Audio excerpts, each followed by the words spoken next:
So Lee, to start with you as our resident expert on this panel, I think there's a danger sometimes maybe that we confuse mental health and mental illness. And, well, is that a danger? And what would be the difference if we are confused? Okay, well, mental health, we all have varying levels of mental health. It's like our physical health. We're a lot more likely to talk about our physical health than we are about our mental health. Our mental health involves how we feel, how our emotions, how we think about life in general, our behaviour, etc. To maintain our mental health, there's lots of things we can do, such as through our diet, exercise, moderating alcohol use, avoiding illicit drugs, having a good routine, having a social life supports, good relationships, those sort of aspects are all very important. Obviously, we all have struggles in our day-to-day lives. Everybody does. If you have a strong mental health and you're strong in yourself, you can probably deal with those challenges. But for some people, those challenges can become overcoming, and people can sort of sink and sometimes just go under with those challenges. And if that becomes an ongoing problem and it affects your day-to-day ability to function, sometimes that can become a mental illness. And that's when you need to seek help and to look for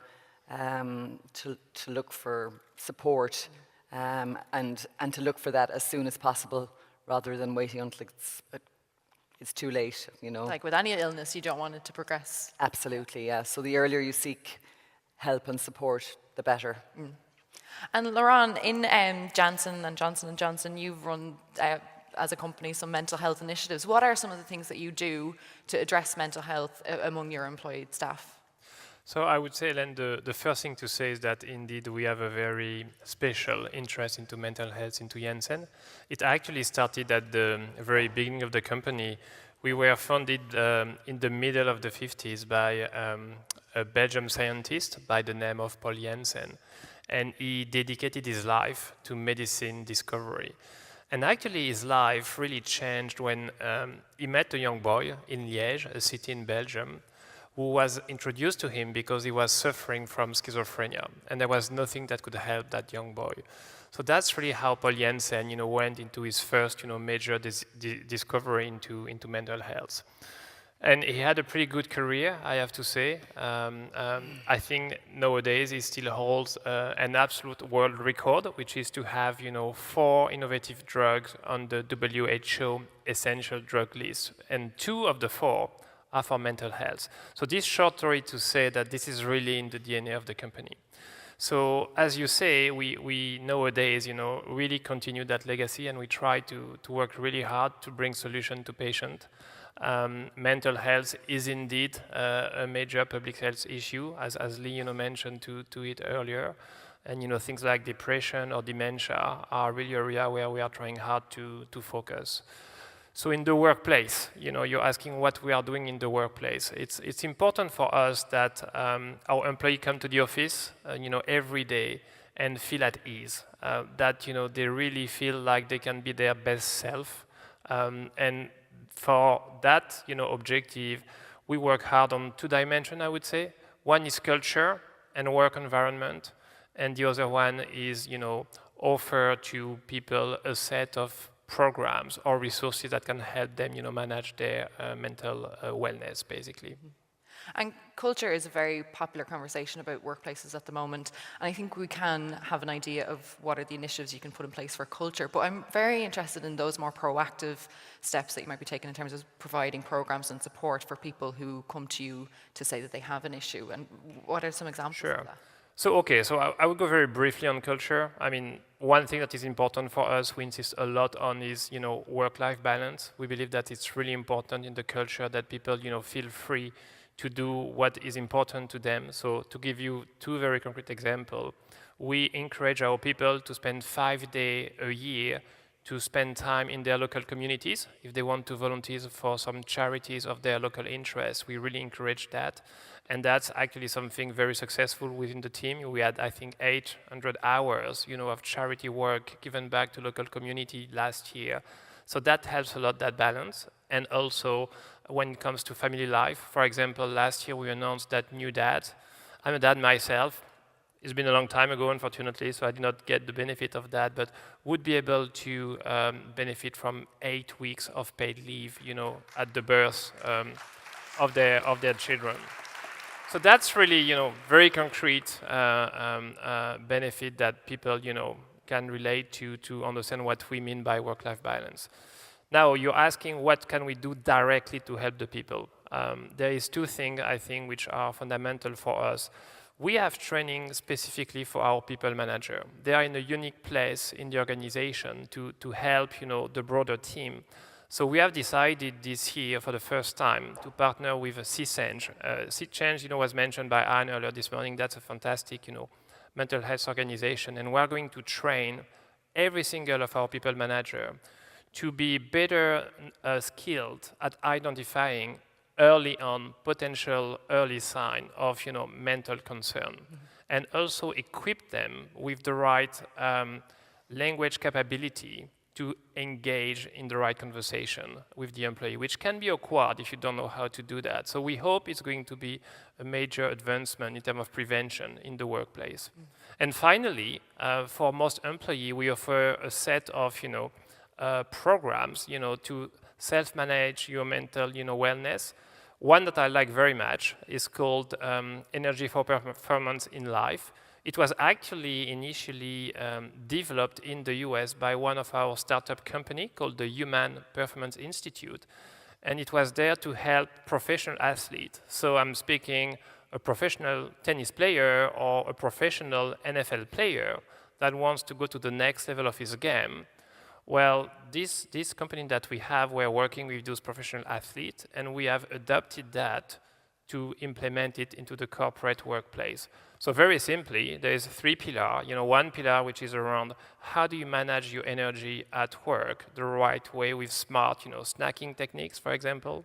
There is a pillar around physical, fitness in the context of the workplace. So tips on how to run a long meeting, how do you make sure you have the right energizer at the right point in time, how you can exercise very simply in your hotel room, in the evening, things like that. And the last pillar, which I found very interesting, is around mindfulness, and it helps you reflect on what are your own inner values, what are your drivers at work, so that you can better align what you want to do in your life with what you do at your work. And that can be extremely powerful for people. And I have seen, testimony for people that have done that training that really change a little bit what they are doing at work. Either they orient their career slightly differently within Johnson & Johnson, or they change their leadership style in a way that is more aligned with their own values. So that's very positive as well. And yeah, I'm so glad you mentioned C-Change. I'm sure the guests today saw the display outside by C-Change and Aware, and they're the charity partners this year for Inspirefest. Nicole, you're here on this panel as someone who's been through an experience with their mental health, and I would like you to just share some of that, what you're comfortable with, and also let us know what are the best practices that you've seen where people can deal with this when you're at work. Yeah, so I suppose kind of as Lee can identify the difference between mental health and mental illness. I suppose when I was going through most of my teenage years, I probably would have had very poor mental health, but it would have been something that I wasn't necessarily on top of, but I could kind of continue to function. And it was kind of, I might have, a day where I was very down or a day or two, but it was kind of every couple of months, and it was something that I felt I could manage. Part of it was probably, the element of stigma, but also a lack of sort of awareness of what it was and ability to verbalise what I was feeling. And I suppose I would have internalised a lot of the feelings and just thought, oh, this is part of me. I wouldn't seen it as something as I could fix. I just thought it was part of me, and it's, I'll get through a few bad days. I mightn't go meet my friends or be social for a few days, but then I'll get past it. But what happens, which is the same as any physical illness, if you leave it untreated, I suppose it gets worse. And the gaps between those days where I felt fine, and then when I wasn't feeling great, started getting shorter, and the times where I wasn't feeling great started getting longer. And it kind of culminated in a point where I couldn't really go on. I was in college at the time in third year in Trinity, and there was one day where I don't know why it was that particular day. Someone had just said some kind of offhand comment to me, and it just sort of tripped it. And I ended up it was the first time I'd kind of openly spoken to anyone about it. I rang my mom, and my poor mom had to leave work, and she brought me home, but that opened that conversation. We then talked about what I was feeling, and then there was those steps to kind of get that support. So I went to the GP, and I went on medication, which I think there's still a stigma about, but that was really important for me to sort of regulate my moods and let me do the side of, I suppose, more mental side of it, managing the way I was thinking and changing the way I was thinking. So that kind of, I suppose I dealt with it initially, and it was almost one of those things like, maybe I was a bit naive. I was like, I've kind of sorted that now, that's fine. And then 2017, I guess life happened, a few kind of things coming out at once. Work got really stressful. I had a breakdown in a relationship that was really important to me. And it all sort of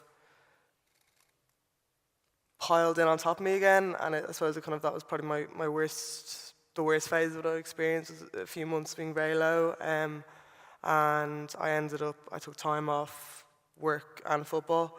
But I think what was so important in both of those occasions was a huge amount of support from both my manager particularly, but the Dublin football team in general and the whole setup.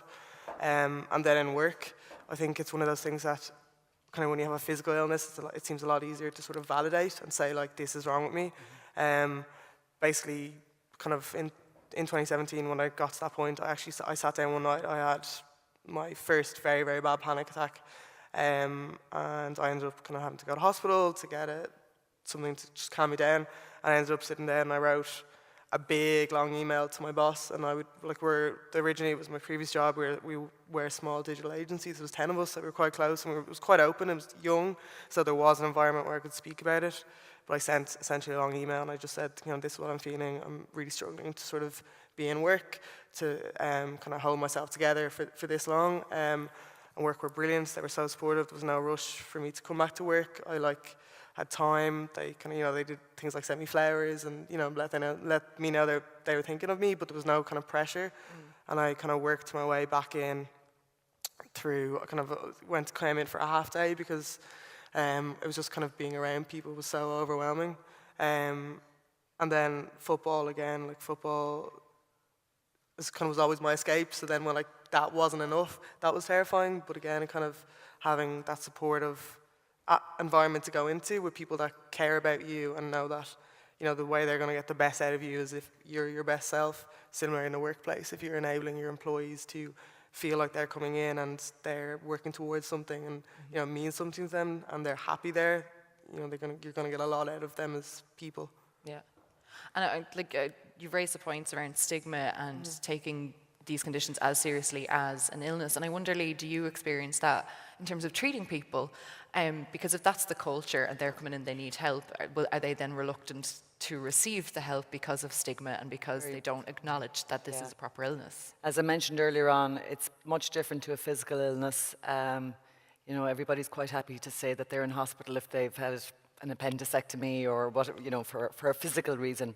But if somebody's in a psychiatric hospital, there is still, unfortunately, a stigma attached. Now, it's better than it used to be before, but it's still very much there, and it can be a barrier for people seeking treatment. They're afraid of what the impact of, being labelled with a mental illness will have on their employment, their future employment prospects, their finances, their relationships. And again, as I say, being labelled as being a mental patient, some people can be very, harsh and, just don't demonstrate empathy or understanding. It's always something I notice in the hospital that I work in.